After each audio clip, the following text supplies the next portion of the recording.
네, 최첨점 두 번째 시간 오경이의 해석부터 공부해 보도록 합시다. 이때 오경은 자습서 24페이지예요.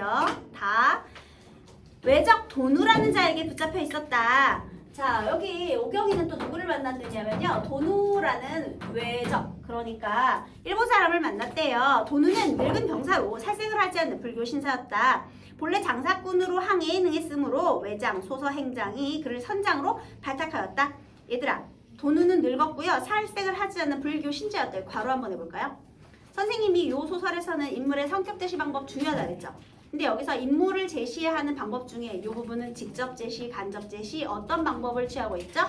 그렇지! 저거 직접 제시 저술자가 설명해주고 있어요. 얘는 원래 장사를 하던 사람이었대요. 그런데 장사를 하다 보니까 항해술에 능했던 거야. 그래서요, 외장 소서행장이 선장으로 발탁했대요. 그러니까 여기서도요, 도누는 원래 장사를 하다가 항해술을 잘했기 때문에 이 항해술 때문에 선장이 되어서 임진왜란에 지금 참전을 하게 된 거죠. 정유재난 때 다시 오게 된 거죠. 지금 배경은 임진왜란 후에 얘가 다시 만나가지고 원래 약혼만 하고 임진왜란에 의병으로 참전했었잖아요. 근데 다시 돌아와서 몽석이를 낳고 정유재란, 지금 배경은 정유재란을 배경으로 하고 있는 거예요. 그래서요, 얘네들이 지금 흩어지고 있죠. 그래서 원래 불교 신자였기 때문에 장사꾼에다가 원래 불교 신자였기 때문에 살생하는 거 좋아하지 않았대요. 도누는 명민한 오경이 마음에 들었다. 그래서 혹 달아날까 싶어 좋은 옷과 맛난 음식을 주어 그 마음을 안심시키려 했다. 여러분 여기서 의심하면 안 돼요. 일단은요, 이렇게 된 거예요. 지금 원래 최척이랑 얘네들이 가족들이 헤어지게 된 계기가요. 얘가 먹을 걸 구하러 잠깐 내려간 사이 외적들이 침입을 했잖아요. 근데 그때 막 이제 도망을 가다가 오경이가요. 여자 옷을 입고 있으면 혹시나 해를 입을까 두려워서 남자 옷으로 환복을 해요. 그래서 이때 오경이는 지금 남자 옷으로 남장 모티프가 등장합니다. 지금 오경이가요.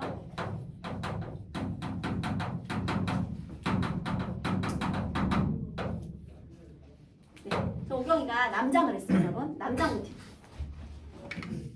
그래서요, 이제 최숙이랑 심씨는 좀 연세가 있으시잖아요. 그래가지고 얘는 그냥 있었고, 이 조금 젊은 남자들은 배에 태워서 포로로 데려가려고 했거든요, 외적들이요. 그래서 얘가 남자인 줄 알고 배에 태운 거야. 그런데 애가 되게 명민해. 좀 민첩하고 똑똑한 것 같아. 그래서 도누가 얘가 마음에 든 거야. 얘들아, 여기서 흑심 품었다 그러면 안 돼. 얘 지금 할아버지야, 도누는 게다가 심지어. 그러니까 그냥 인간적으로 애가 좀 똑똑한 것 같아서 마음에 든 거지, 여기서 어떻게 해보려고 흑심을 품고 이런 나쁜 마음이 아니라는 거예요. 알겠죠? 그래서 좋은 옷과 맛난 음식을 주어 마음을 안심시키려 했다. 어머나 얘들아, 최척의 조력자는 여유문이었죠. 그런데 여기서 선생님 이거 좀 세모했다고 네모를 할게요. 세모하면 나쁜 이미지로 착각할 수 있으니까. 자, 얘도 조력자예요. 아까 여유문은 최척의 조력자였잖아요. 그런데 얘는 조력자. 여러분, 여기서 또 전쟁은 서로 나라별로 서로 싸우고 다투게 하지만요. 여기서 또 하나 중요한 점이 있어요.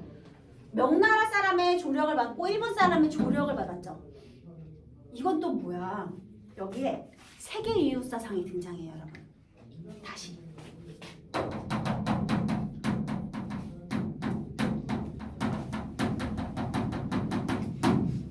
우리 같은 동아시아권에 있잖아요. 아시아 사람들끼리 서로 도와야 돼. 전쟁하면 안 돼. 전쟁은 어떤 그 지배계층 간의 다툼이잖아요. 근데 봐봐, 명나라에서도 도움을 주죠, 일본 사람들 도움을 주죠, 서로 돕고 살잖아. 게다가 나중에 얘네가 베트남에서 만난단 말이야. 그리고 모든 사람들이 이 이야기를 듣고 다 같이 기뻐하고 슬퍼하고 하거든요. 그러니까 이 이야기 속에는 물론 전쟁으로 인한 슬픔도 있지만 세계 이웃사상이라는 개념도 들어가 있는 거예요. 서로 도와야 된다는 거죠. 실제로 얘네들이 도움을 받기도 했고. 네, 그래서요, 마음을 안심시키려 했는데 오경은 물에 빠져 자살할 생각으로 몇 번이나 배에서 빠져나왔지만 그때마다 들켜 뜻을 이루지 못했다. 자, 가족과 헤어진 다음에 얼마나 슬퍼했는지 아시겠죠? 심지어 막 자살을 결심할 정도로 굉장히 절망감에 빠져 있었거든요. 그런데 그때마다 사람들이 만류했어. 그러니까 도움을 준 거죠. 뜻에 이르지 못했다는 건 죽지 못했다는 거예요. 어느 날 밤, 자 오경이가요 이제 이 가족과 헤어지고 나서요 자살을 결심할 정도로 물론 실패에 그쳤지만 그렇게 좌절하고 있었어요. 그런데 어느 날 오경이 꿈을 꾸었대요.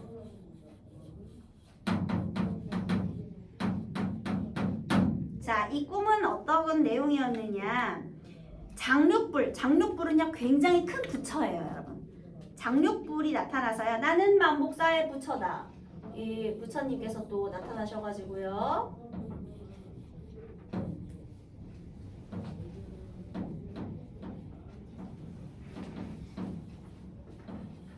네, 장육불.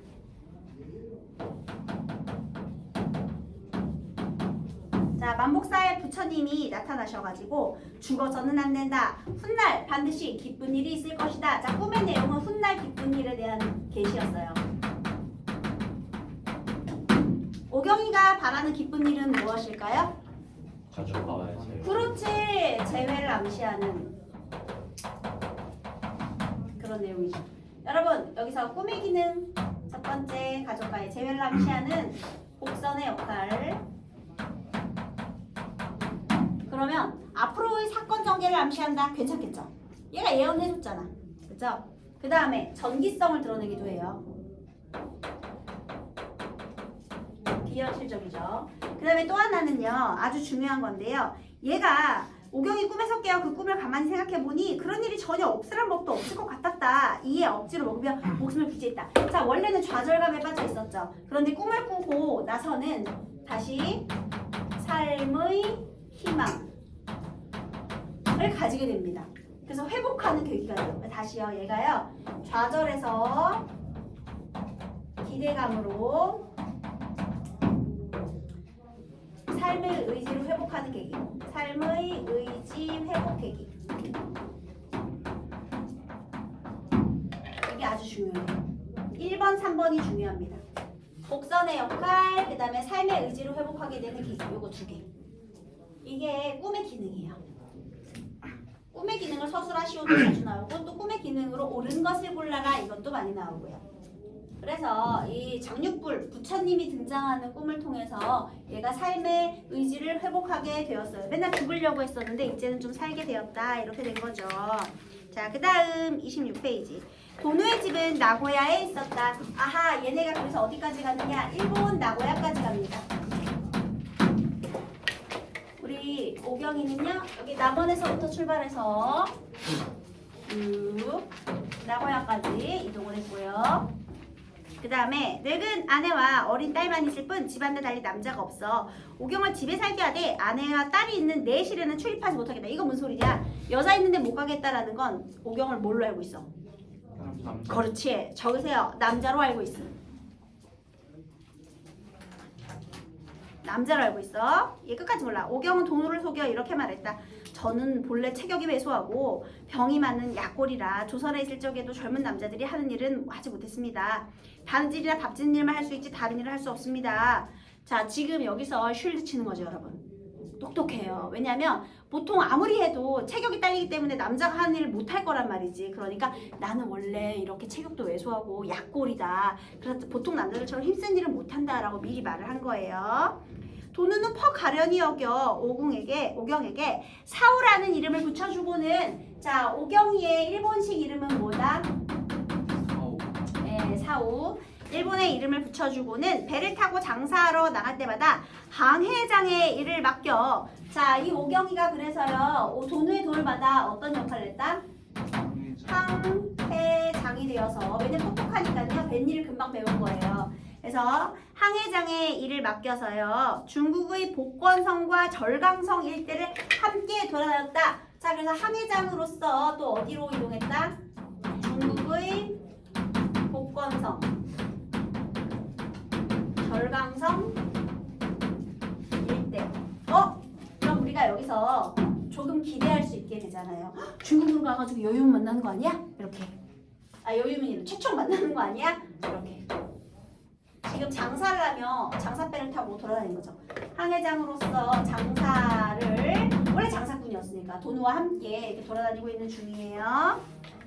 이때 최척은 요흥에 머물며 자 여기 요흥에 머물며 여유문과 의형제를 맺었다 이렇게 되네요. 얘들아 요흥이 어디냐면 절강성에 있거든요. 응? 절강성에 요흥이 있는 거야. 여기에 지금 용이 있는 거예요. 절강성 용이에요. 용이 절강성에 있는 용이야. 그럼 왠지 사람들이 야, 제가 용이 있는데 얘 절강성 용을 돌아다니니까 만나는 거 아니야? 기대감이 있겠죠. 일단 그런데요. 여유문과 의형제를 맺을 정도로 절친했는데요. 여유문이 누이 동생을 최척에게 시집 보내고자 하는 마음을 내보이자 최척은 완강히 거절하며 이렇게 말했다. 얘들아 얼마나 사이가 좋으면 여유문이 자신의 여동생을 소개시켜 주려고 그러겠니? 야 너네 여동생 있는 사람 손 들어봐. 친구한테 소개시켜 줄 수 있어? 어림도 없지. 뭐 친구한테 이 여동생이 문제일 수도 있고 친구의 문제일 수도 있는데 이걸 소개 못 시켜주거든요. 이건 안 돼. 안 되는 건데 그 정도로 마음에 들었다는 거야. 그런데 여기서 또 거절해요. 얘들아 옛날에는 일부 다처제예요. 지금 전란으로 인해서 얘네들이 어떻게 될지 모르는 상황이거든요. 근데 사실 얘가 중국에 정착을 하려면 여유문이 소개시켜주는 누이 동생이랑 결혼을 다시 해야 되는 게 맞는 거야. 왜냐면 옛날에도 일부 다처제니까 가능해요. 응? 근데 거절했어. 그러니까 얘도 뭐가 있는 거야? 여유문도? 지조화죠. 지조절개 의리가 있는 거지. 여유문이 얘도 처음에 오경도요. 얘 임진왜란 때 의병 나갔을 때 얘 생사 알 수 없었을 때 엄마가 얘 부잣집에 시집 보내려고 그랬거든 양생한테. 근데 그때 거절했죠. 얘도 한번 의리를 지켰죠. 또 여기서도 또 의리를 지키는 거야. 의리를 지킵니다. 우리 일가족이 외적의 침탈을 입어 지금껏 늙은 부친과 가녀린 아래가 살았는지 죽었는지조차 몰라 제사도 지내지 못하고 있습니다. 이런 처지에 혼이 나요. 나 혼자 편안히 잘 살 궁리를 할 수 있었겠습니까? 그래서 부부간의 도리를 지키려고 한다. 얘도 신의가 있는 인물이죠. 그러니까 의리가 있는 인물이에요. 여유문도 최척의 생각을 의롭게 여겨 더 이상 혼인을 권유하지 않았다. 그의 겨울 여유문이 병으로 죽었다. 헐! 어떡해요. 여유문 어떻게 됐어? 죽었어요. 되져버렸대. 의탁할 곳이 없죠. 그러니까 여동생하고 결혼했어야 돼. 근데 이제 의탁할 곳이 없어요. 그래서요. 양자강과 회수 떠돌며 명승지를 두루 돌아보았다. 그래서요. 얘가 죽은 이후에 이제 요흥에서 어디로 갔느냐. 여기 양자강부터 회수, 그 다음에 용문, 우혈, 그 다음에 원수, 상수, 동정호, 악양로, 고소대까지. 여러분 여기서 얘가요 명승지를 관람하고 돌아다녔다 이런 부분이 있죠. 안타깝게 만났어 못 만났어 여기서는 어긋나고 말았어요. 얘들아 지금 선생님이 이 얘기를 왜 그렇게 하느냐. 고전 소설은요 구성이 그렇게 복잡하지 않아요 원래. 그런데 여기서 봐봐. 만나나 했는데 아이쿠 못 만나네. 아쉽죠? 이건 마치 무엇과 같냐면요. 자 올해 대상은 두구두구 일단 자료화면부터 보시죠. 이런 느낌이야 얘들아. 뭔지 알겠지? 여기서 긴장과 이완, 여기서 기대를 무너뜨리면서 긴장과 이완을 시키고 있는 거야. 한마디로요. 얘는요 고전소설에 우연적 사건 전개가 있잖아. 이것도 있지만 구성 단계가 굉장히 복잡해요. 이렇게 만남의 장면에서 좀 우연적인 건 있어. 그러니까 왜냐하면 전쟁에서 헤어졌다 다시 만나는 건 이 우연적인 기적이 없으면 불가능하기 때문에 그런 거예요. 그래서 만남은 좀 우연적이지만요. 중요한 건 사건 전개는요. 사건 전개의 구성은요. 굉장히 복잡한 구성. 사건 전개는 복잡한 구성을 해가고 있어요. 애들이 얼핏 보면 우연적 사건 전개하고 복잡한 구성하고 이거 잘 매칭이 안 될 수 있어. 그런데 만남은 당연히 우연적이에요. 왜냐하면 기적이 없으면 만나기 힘든 그런 전쟁의 그런 특징이 있으니까. 그런데 이 구성 자체는 굉장히 복잡해. 여기서도 봐봐. 만날 뻔했는데 못 만났지. 게다가 얘는 막 명나라고 얘는 일본 가고 지금 난리도 아니잖아 얘들아. 그러니까 구성 단계는 굉장히 복잡해요. 네, 그 다음에 여기에서 또 명승지를 막 관람하잖아요. 그치? 그래서요. 또 여기에 이게 또 당시에 우리 또 조선시대에 이렇게 중국의 명승지를 관람하는 게 또 이 유행이거든요. 그래서 이렇게 명승지를 관람하는 이런 내용도 들어가 있더라라는 거죠. 그 다음 산과 강에서 노래를 부르기도 하고 구름 사이에서 배회하기도 했다. 그러다 보니 훌쩍 속세를 버리고 싶은 마음이 들었다. 해성도사 왕룡이란 사람이 청성산에 응거하며 신비로운 선약을 만들 뿐 아니라 신선이 되는 술법을 지녔다는 말을 듣고 촉당으로 들어가 술법을 배우리라 마음먹었다. 그래서 명승지로 관람하면서요, 촉으로 가서 신선이 될 결심을 하게 됩니다. 얘들아, 신선이 된다는 건 어떻게 되는 거지? 속세와 단절하고 떠나겠다는 거죠. 한마디로 돼지겠다는 뜻이지 뭐야. 우리 신선으로 올라가면 속세는 이제 없는 거예요. 그지? 그러면 오경 만날 수 있어? 만날 수 없죠. 자, 그러면 여러분 총나라로 갈 결심을 했다는 거지. 아직 총나라에 안 갔죠? 그래서 이제 신선사상도 나타나고 있어. 자, 그 다음에 요 부분 있죠. 여기 바달락을 쭉 다 묶으세요. 자, 요 부분의 서술상의 특징. 여기에 따옴표가 하나라도 있어, 없어? 없어. 요 단락은요, 서술자의, 그러니까 여유문이 죽은 이후의 최척의 삶은 서술자가 요약적으로 제시해주는 부분이에요. 서술상의 특징. 요약 제시죠, 요약 제시.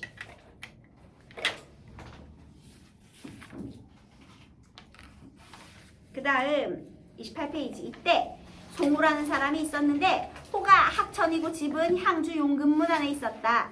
경전과 역사에 해박했고 공을 세워 명을 떨치는 일을 좋아하지 않으며 저술을 업으로 삼았다. 저술은 책 쓰는 거예요. 책 쓰는 직업을 갖고 또 남에게 베풀기를 좋아하고 의기가 있었다. 여러분 여기요. 이때 송우라는 사람이 있었는데, 자, 호부터 의기가 있었다 전부 괄호하세요. 송우의 성격을 어떻게 제시하고 있어요? 그렇지. 이 부분도 직접 제시죠. 우리 여유문이 죽은 이후에 또 다른 조력자 송우가 등장하기 시작합니다. 자, 이번에는 송우가 등장을 했어요. 학교 이름이랑 똑같네요. 그래. 니네 송우학교도 있는데, 그치?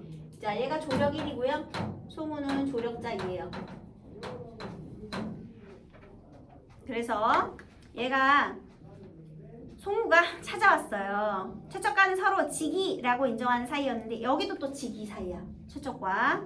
그런데 최척이 촉당으로 가려 한다는 말을 듣고는 술을 들고 찾아왔다. 술을 마셔 얼근히 취하자 송우가 최척을 친근하게 자로 부르며 말했다. 자는 혼대요. 자는 친근한 사이에서만 부르는 별칭이에요. 백승. 아, 이 최척의 또 이름은 백승이네요. 백승. 여러 이름이 있어요. 백승, 이 세상을 살면서 누군들 불로장생하기를 바라지 않겠는가마는 고금 천하에 어디 그런 이치가 있단 말인가. 얘들아, 죽지 않고 영원히 살 수 있어? 없어요. 아니요. 그 불로장생을 그렇게 외쳤다는 진시황도 돼지고 없잖아요. 그러니까 불가능하다는 거죠. 남은 생이 얼마나 된다고 불로장생이 약을 먹고 굶주림을 참으며 괴로움을 자초하면서 산도깨비의 이웃이 된단 말인가. 여러분, 산도깨비의 이웃 세모하세요. 지금 최척이요, 신선이 된 결심을 했거든요. 근데 송우라는 자가요, 이 신선을 뭐라고 표현했느냐, 산 도깨비의 이웃이라고 평가를 하면서요, 자, 신선 사상에 대해서 비판적인 시각을 드러냈어요.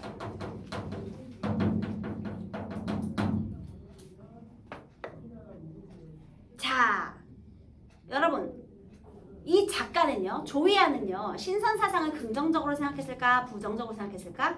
부정적. 맞아요. 여기에 작가의 의식을 대변하는 인물이죠. 왜냐면 신선 사상은요, 너무 속세를 단절시키고 비현실적이야. 전혀 현실적이지가 않죠. 생쌀 씹어 먹으면서 해탈해가지고 불로장생할 수 있다는 이런 허무맹랑한 사상을 얘가 비판적으로 바라본 거야. 그래서 이때의 송우는요, 작가 의식을 대변하는 인물입니다. 작가는 신선 사상에 대해서 이렇게 비판적인 생각을 드러나고 있어요. 네, 그리고 세계유사 사상은 있지만 신선 사상에 대한 비판적인 생각. 신선 사상은 비판하는 겁니다. 네, 그래서 얘가 이렇게 말합니다. 나와 함께 배를 타고 5월 땅을 오가며 비단이나 차를 매매하며 남은 생을 즐기는 게 세상사에 통달한 사람 일 아니겠는가. 그러니까 허무맹랑한 그런 꿈, 허황된 꿈을 찾는 얘기하지 말고 장사빼나 타자, 비단과 차를 매매하자, 이렇게. 그래서 송우의 제안을 받고요. 지금 송우는 이렇게 얘한테 지금 송우가 그래서 어떻게 한 거예요? 장사 배를 타자고 제안을 해요. 그래서 최척이 홀연 깨닫고 마침내 송우와 함께 길을 떠났다. 그래서 5월 땅을 오가면서 그렇게 있었다는 거죠. 그러면 얘가 봐봐 용훈 갔다가 촉으로 갔어 안 갔어? 안 갔어요. 안 갔어. 송우의 제안을 받고 여기서 이렇게 다시 5월 땅을 오가면서 장사를 하기 시작한 거죠. 여기 용흥에서 이제 여유문이 죽었고요. 그 다음에 얘가 명승지를 관람하고 있는 와중에 조력자 송우가 등장한 거죠. 이렇게. 그래서 얘가 장사배를 타자고 제안을 했고 5월 땅을 오가면서 비단이나 차를 매매하면서 그렇게 장사를 하고 있었던 거예요. 자, 우리 원래 정유자란 몇 년이었죠? 1592가 임진왜란 5년 후 정유자란 그리고 나서 경자년 봄이었다. 아, 그러니까 헤어진 지 가족과 헤어진 지 몇 년 지났어? 3년 지났죠. 여러분 거기다가요 구체적 시간적 배경에다 엄청 구체적이라고 적으세요. 연도까지 아주 정확하죠. 경자년이 1600년이니까요. 그래서 이렇게 하는 동안 3년이 흘렀어요. 최초군 송우를 따라 한 마을의 장사꾼들과 함께 배를 타고 안남으로 장사를 하러 갔다. 자, 드디어 이제 둘 다 안남으로 모이게 됩니다. 안남이 베트남이에요. 자, 장사배를 타면서 이제 안남으로 모이게 됩니다.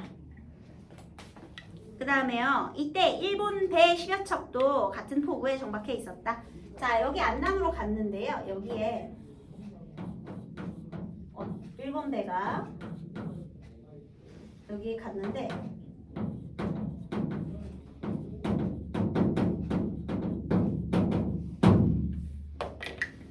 아니 베트남에 중국 배랑 일본 배가 또 마침 거기 왜 있는데 얘들아. 여기도 고전소설의 세 번째 우연성. 첫 번째 형이 왜 거기서 나와. 두 번째 애가 왜 거기서 나와. 세 번째 일본 배가 왜 거기서 나와 되겠습니다. 이게 지금 여기에 우연성 1, 2, 3 되겠습니다. 만남은 우연적이죠. 그래서 일본 배 10여 척도 같은 포구에 정박해 있었다. 열흘 넘게 머물러 4월 초 이튿날이 되었다. 여러분 바로 할게요. 이 부분이 중요합니다. 하늘엔 구름 한 점 없고 물빛은 비단처럼 고왔다. 바람이 그쳐 물결이 잔잔했으며 사방이 고요해 그림자 하나 보이지 않았다. 뱃사람들은 잠에 빠져 있었고 간간히 물새 울음소리가 들릴 뿐이었다. 괄호 닫으세요. 여러분 배경이 환상적이고 낭만적이고 비현실적이다. 맞아요? 틀려요? 맞아요. 틀렸습니다. 여러분 있잖아요. 잘 생각해보세요. 하늘에 구름 한 점 없고 물빛은 비단처럼 고운 건 있을 수 있는 일이죠. 그지? 그냥 묘사한 거야. 그리고 바람이 그쳐 물결이 잔잔하다? 이것도 그럴 수 있죠. 그 다음에 사방이 고요할 수 있죠. 깊은 밤에 간간히 물새 울음소리 깨룩 깨룩 들릴 수 있잖아요. 얘들아 만약에 비현실적이다 그러면 용궁전도 나와줘야 돼요. 갑자기 호련히 상서로운 구름이 피어오르고 비바람이 몰아치고 이런 정도는 돼야 비현실적이지. 얘는요 굉장히 사실적인 배경 묘사를 특징으로 해요. 선생님이 이 최척전에서는요 보통은 비현실적 배경이 바탕이 되는데 이놈은 굉장히 사실적 배경이 특징이라고 했잖아요. 기억하시죠? 그래서 지금 여기서도요 굉장히 사실적인 배경이에요. 그런데 여기서 사실적 배경이 등장을 했는데 여기 안남 배가 만났을 때 어느 날 밤이에요. 사실적인 배경인데요. 어떤 특징이 있느냐면 고요한 밤 플러스 물새 울음소리. 얘들아 이 분위기가 어떠니? 기뻐? 쓸쓸해. 쓸쓸해. 특히 있잖아 가만히 있는데 갑자기 물새가 더 슬프죠 여러분. 화자의 쓸쓸함을 심화시키는 이런 소재를 뭐라고 한다고요? 객관적상황입니다. 그러니까 내가 슬플 때 있잖아 슬픈 노래가 배경음악으로 흘러나오면 더 슬프잖아요. 그런 느낌이랑 똑같아요. 물새가 띠룩 우는 게 더 구슬프게 들리는 거죠. 얘가 슬프다고 하진 않았는데 그냥 소리가 들려온다고만 했죠. 근데 얘 때문에 더 슬퍼졌지? 그러면 객관적 상관물이에요. 화자의 정수가 심화됐죠? 그래서 얘가요. 지금 이 배경과 소리 때문에요. 쓸쓸함이 심화된 거예요. 객관적 상관물. 그래서 어떻게 했느냐? 최척은 다 자. 다 자는 밤인데 나만 혼자 외로운 거야. 그래서 홀로 선창에 기대 자신의 신세를 생각하다가 짐꾸러미 안에서 청소를 꺼내 슬픈 곡조의 노래를 한 곡 불어 가슴에 맺힌 슬픔과 원망을 풀어보려 하였다. 자, 여러분 그러면 이 배경 때문에 결국 최척이 무엇을 꺼내들게 되는 거예요? 퉁소. 자, 그럼 퉁소 처음에 왜 불었어요? 내 한을 해소하려는 수단이었죠. 다시 지금 최척이 꺼낸 이 퉁소는요. 한의 시름의 해소를 위한 수단이었어요. 근데 이것도 좀 민폐 아니냐? 한밤중에? 물론 물새 울음소리도 들리긴 하지만 어쨌든 소설에서 그렇습니다. 밤에 피리 불면 뱀 나와요, 여러분. 그래서 어쨌든 불었대요, 퉁소를요. 그런데요, 간간히 일본 선생님이 아까 하나 빼먹은 게 있네. 다시 아까 배경 묘사하는 부분에 뱃사람들은 깊은 잠에 빠져 있었고 간간히 물새 울음소리가 들려올 뿐이었다. 일본 배에서는 연부라는 소리가 들렸는데 그 소리가 매우 구슬펐다. 자, 여러분 여기에 또 일본 배에서는요. 일본 배의 연부라는 소리. 여러분 연부라는 소리가 마하바냐 이거 구슬퍼 여러분? 그냥 연부라는 소리야. 근데 왜 구슬퍼? 누구 귀에 구슬퍼? 내 귀에. 그럼 이거는 화자의 감정이 이입된 소리죠. 물새 울음소리는 간간히 들려왔고요. 연불소리는 구슬프게 들렸으니까. 이거 감정이입이지. 구슬프다는 표현이 있으니까. 얘는 객상이고 얘는 감정이입이고. 알겠어요 여러분? 네? 그래서 어쨌든 간에 이것들 때문에 얘가 더 쓸쓸해졌단 말이야. 그래서 얘가 퉁소를 꺼내서 불기 시작한 거예요. 퉁소를 부니까 최척의 퉁소 소리에 여러분 여기 괄호하세요. 바다와 하늘이 애처로운 빛을 띠고 구름과 안개도 수심에 잠긴 듯했다. 괄호 닫으세요. 삐리리 하고 막 분 거야. 그랬더니 갑자기 바다도 애처롭게 바라보고 하늘도 애처롭게 바라보고 구름과 안개도 걱정에 잠겨있대. 자연물의 감정이입 적으세요.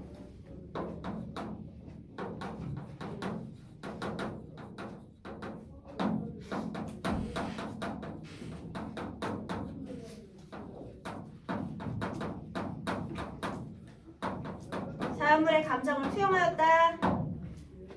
감정이입입니다. 자연물의 감정을 이입했어요. 여러분 최척전에서 지금 요 단락 있죠. 위기의 아단락 있잖아요. 이게 별거 아닌 것 같아서 애들이 막 넘기는데 실제로 시험을 보면 이 부분에서 다 틀려와.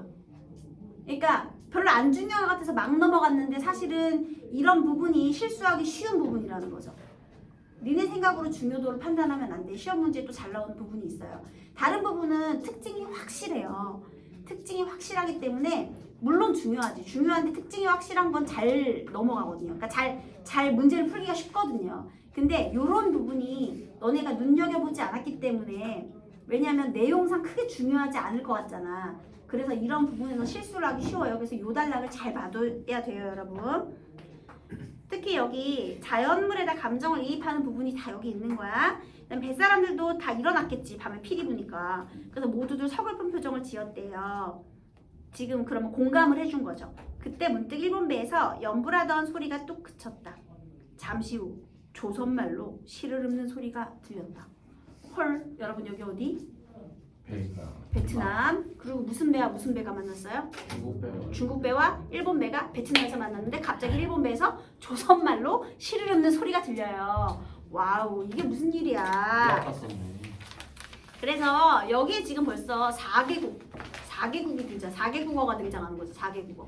명나라의 언어, 일본의 언어, 그리고 베트남에 갔으니까 베트남의 언어도 뭐 배경으로 들렸겠죠?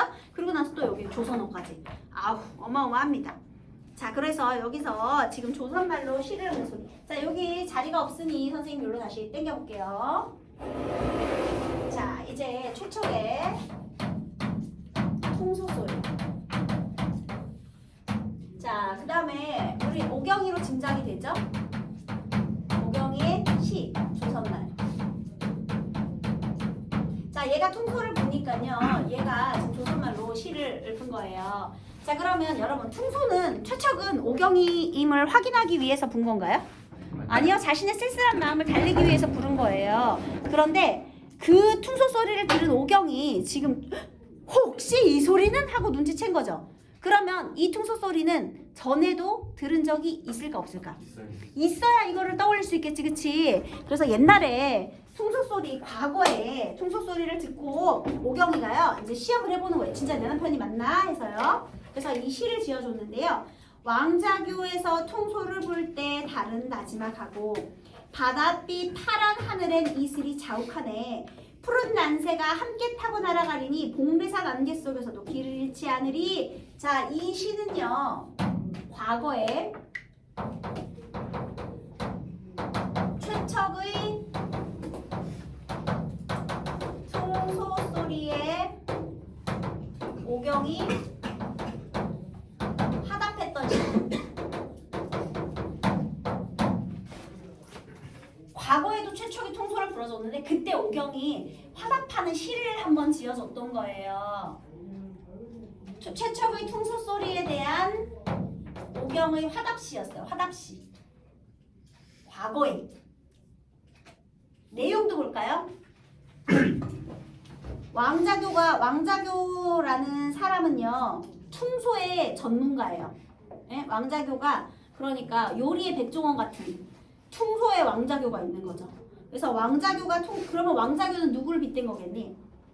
최척을 왕자교에다 빗댄 거죠. 그래서 네가 퉁소를 불 때 달은 나지막하고 바닷빛 파란 하늘엔 이슬이 자욱했대요. 그러면서 푸른 난새가 함께 타고 날아가리니, 얘들아, 푸른 난새는 함께 가는 거죠. 그러면 최척과 오경의 사랑이 담긴 그런 세계지. 푸른 난새가 함께 가면 복례산 안개 속에서도 길을 잃지 않겠다. 자, 푸른 난새 함께에다 동그라미 하세요. 최척과 오경이고요. 복례산 안개는 세모하시고 시련 적으세요. 그러니까 둘이 함께라면 시련도 두렵지 않아, 이런 내용이지. 이해되셨나요? 자, 그러면 이 화답하는 시는요,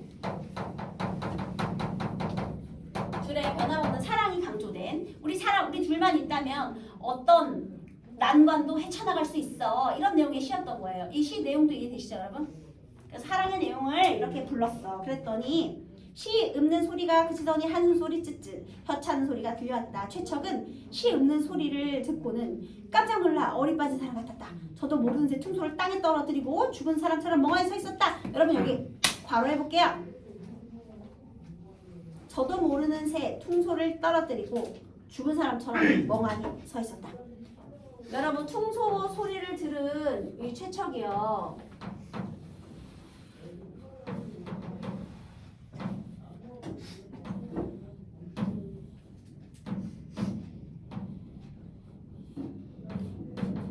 지금 턱이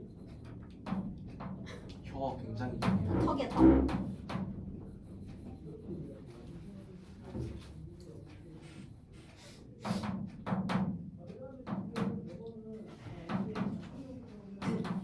뭐 그림이 이해되시나요? 어리 빠진 사람 같았다. 여러분, 지금 놀라서 죽은 사람처럼 멍하니 있었다. 이거 행동묘사죠. 행동묘사를 통해서 최척의 깜짝 놀란 심리상태, 당황한 심리상태를 드러냈죠. 여러분, 여기는 행동묘사 통한 간접 제시 되겠습니다.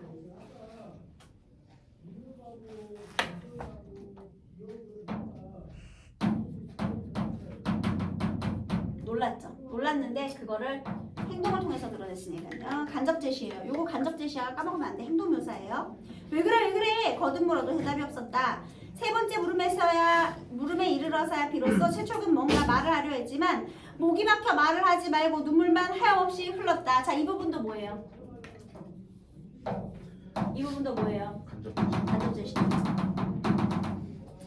너무 놀라면 왜 우리 말이 안 나오죠? 그 다음 잠시 후 마음을 진정시키고 말했대요. 저건 내 아내가 지은 시일세. 우리 부부 말고는 아무도 알지 못하는 시야. 게다가 방금 시를 읽던 소리도 아내 목소리와 흡사해. 혹 아내가 저 배에 있는 게 아닐까? 그럴 리 없을 텐데 말이야. 그러고는 자기 일가가 외적에게 당했던 일에 전말을 자세히 말했다. 배 안에 있던 사람들이 모두 놀랍고 희한한 일로 여겼다. 자, 오늘은 여기까지 하겠습니다.